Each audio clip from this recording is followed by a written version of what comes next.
Among the pollsters and the pundits, they're called wedge issues.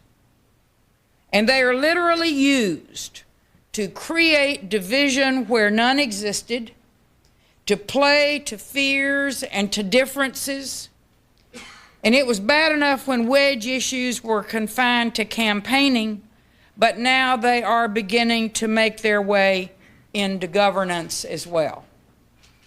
Instead of using campaigns to define our goals for government, we have seen a trend of using the debate on issues within government to shape the next campaign. We are swiftly developing a system in which substance is sacrificed for tactical advantage and leadership is giving away to political opportunism. There's plenty of blame to go around.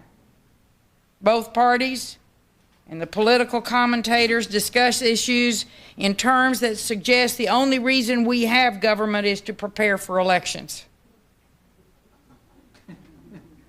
This tax proposal, they will say, is an obvious attempt to mobilize the middle class, or that proposal is designed to placate the big contributors. God forbid that we should take on an issue that has real meaning in real people's lives, like affordable health care.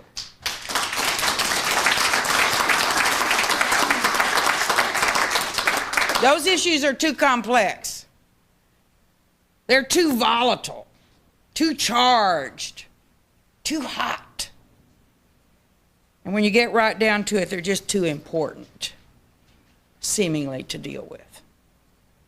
Why jeopardize the vote count in the next election when you can fabricate issues that divert attention in a way that gives you that political wedge? Things have truly gotten out of hand when our leaders actually derail consensus in the name of political expedience. The rancorous debate over the Civil Rights Bill is a case in point.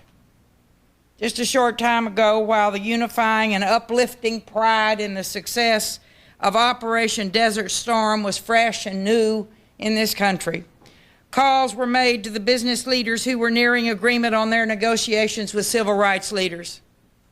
And they were told to drop out of the negotiations. And why were they told that? Because racial quotas would be an important issue in the next campaign.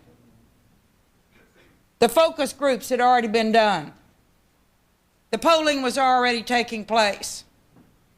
And the phrase quota would be used over and over and over again, only in the most negative context, to suggest that we should divide people in this country rather than to find jobs for them.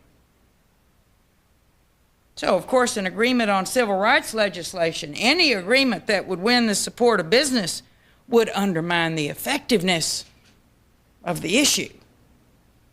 Isn't that remarkable?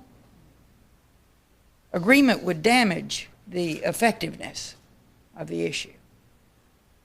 Finding a solution would create a problem. Well, it's wrong.